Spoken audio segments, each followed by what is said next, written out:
Happy virtual opening day, and congratulations on the promotion you received just about a month ago as now the new GM of the Buffalo Bisons. Has to be an exciting, albeit maybe muted excitement right now, but an exciting month or so ever since that announcement was made. Yeah, I mean it's been a roller coaster of emotions, really. I mean to have the honor of being the third GM in the modern era of the Bisons, and having the Bob and Mindy Rich, really give me that opportunity was humbling, and I'm really so excited and was so ready for my first year, and so excited for this year. We all talked about it during the off season. That everything was going to be perfect. We had the latest opening day we've ever had. A Friday night. We're going to have a Friday night bash. We're going to start off the season the best way possible. Everything was pointing to the having one of the best years I can remember. And then the world happened, I guess, right? Mm-hmm. Best laid plans, as they say it, right? Yeah, absolutely. I mean, and I don't think anyone could have planned for this, even when it was coming down.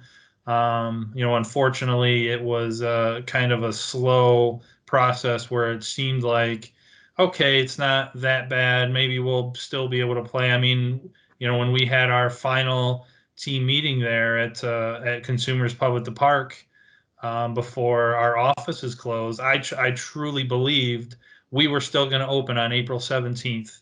And today was going to be opening day. It was going to be the greatest day. And here we are, about a month later, and I can say I was wrong about that. I know fans might be wondering the question. Even though we are meeting virtually here today, plans are still underway as we hope to have baseball in Buffalo this summer. It's not as if we're just going to wait until there is a plan. We're planning as we go.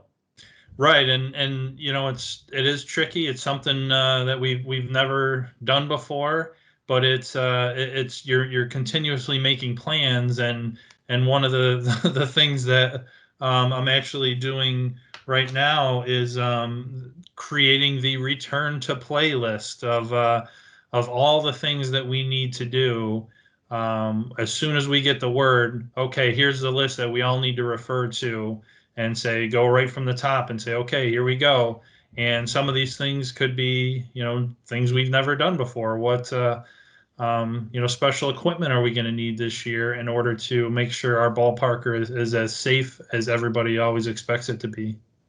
And as we sit here today, the forecast hasn't necessarily been the greatest. As we know, April in Western New York always throws us the curveball, pun intended.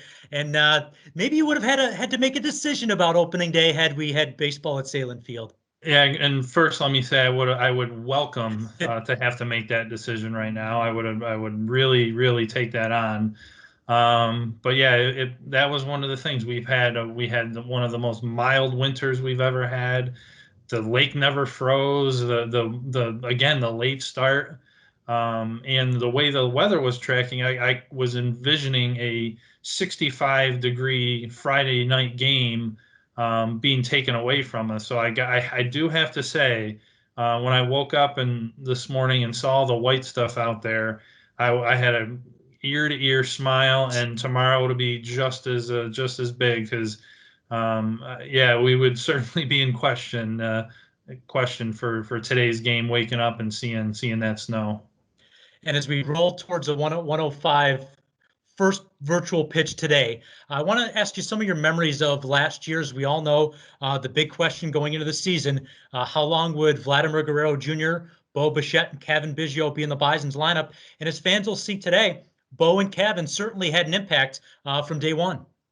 Yeah, I mean, obviously everybody knew who they were because of their names, but very quickly, and I think everybody they're making their names for themselves as well too.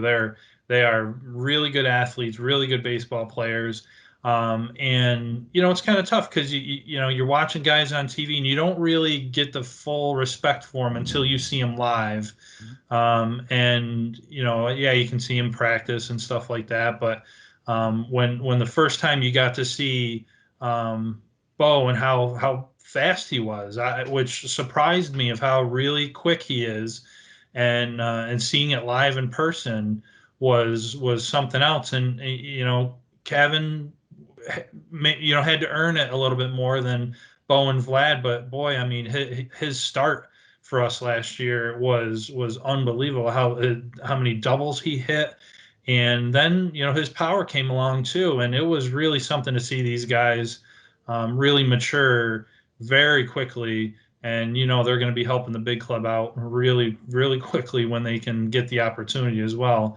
One of the funny things though, we talk about the weather. It is fun to see those guys when they come out of the clubhouse in those early April games, and we've got the heaters on in there, and okay, it's a little chilly, but then they run out of the dugout, and it's like someone punched them in the gut with that 38-degree Buffalo breeze coming off the water there. It's a whole different animal than what they're ever used to. Yeah, this isn't a knock on our head groundskeeper, Danny Keene, who does a great job, but you can always tell in the highlights what shade of green the grass is and what time of year, whether it's April, July, or August. And that's always something I kind of notice.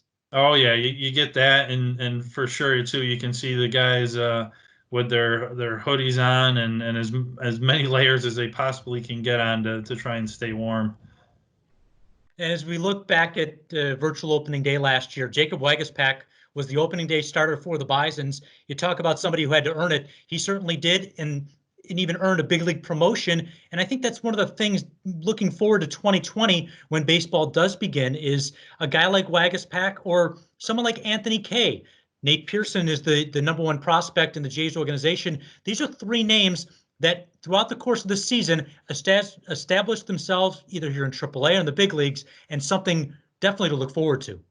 Yeah, I mean, it's kind of interesting and really does show how deep the Blue Jays are, moving forward here and how young they are. Last year you talk about Vlad, Kevin, and Bichette. This year, you're flipping it out. You instead of the hitting prospects, we have the pitching prospects, and having 5 first-round picks on your staff. And those guys you mentioned, and yeah, obviously Pearson has the big arm, but yeah, I mean he's that solid lefty that you need, and I mean Zoik with his no hitter last year, I mean they have a very formidable rotation, and that's unfortunately one of the things that we're going to miss out. Usually pitching rules the day early on in the season. And especially when you have stars like we had, we potentially would have had in April. I'm really excited to see them, and hopefully we can get to see them come out guns blazing, and whenever that time is in 2020 here. No doubt about it. Anthony, thanks for a few minutes of your time here today for virtual opening day. Is there anything else you want to just mention to the fans before we let them watch our virtual opener?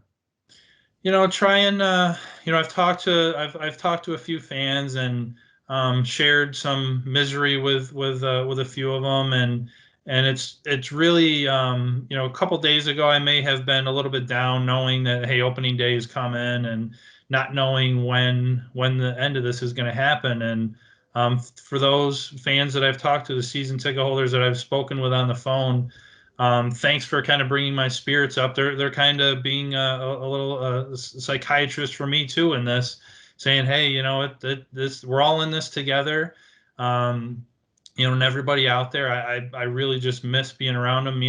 Miss being around the ballpark as much as they do, and really can't wait to see them. And hopefully at that point when I get to see them, it can be, it won't be just a wave. I want it to be a handshake and a hug, and welcome them back to the ballpark. Looking forward to that day too, Anthony. Thanks for your time here today. All right. Thanks, Pat.